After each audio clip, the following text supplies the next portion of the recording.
قطر نے اسرائیلی حملے کے خلاف عالمی فوجداری عدالت سے رجوع کر لیا۔ دوحہ پر اسرائیلی حملے کے خلاف قانونی اقدام کے سلسلے میں قطری حکام نے دی ہیگ میں عالمی فوجداری عدالت کی سربراہ سے ملاقات کی۔ اس موقع پر قطری حکام نے عالمی عدالت کے سربراہ کو اسرائیلی جارحیت کے پیش نظر اپنے موقف سے آگاہ کیا۔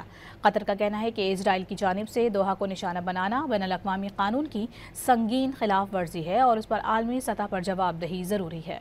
قطر نے اسرائیلی حملے کے خلاف عالمی فوجداری عدالت سے رجوع کر لیا۔ دوحہ پر اسرائیلی حملے کے خلاف قانونی اقدام کے سلسلے میں قطری حکام نے دی ہیگ میں عالمی فوجداری عدالت کی سربراہ سے ملاقات کی۔ اس موقع پر قطری حکام نے عالمی عدالت کے سربراہ کو اسرائیلی جارحیت کے پیش نظر اپنے موقف سے آگاہ کیا۔ قطر کا کہنا ہے کہ اسرائیل کی جانب سے دوحہ کو نشانہ بنانا بین الاقوامی قانون کی سنگین خلاف ورزی ہے اور اس پر عالمی سطح پر جواب دہی ضروری ہے۔ قطر نے اسرائیلی حملے کے خلاف عالمی فوجداری عدالت سے رجوع کر لیا۔ دوحہ پر اسرائیلی حملے کے خلاف قانونی اقدام کے سلسلے میں قطری حکام نے دی ہیگ میں عالمی فوجداری عدالت کی سربراہ سے ملاقات کی۔ اس موقع پر قطری حکام نے عالمی عدالت کے سربراہ کو اسرائیلی جارحیت کے پیش نظر اپنے موقف سے آگاہ کیا۔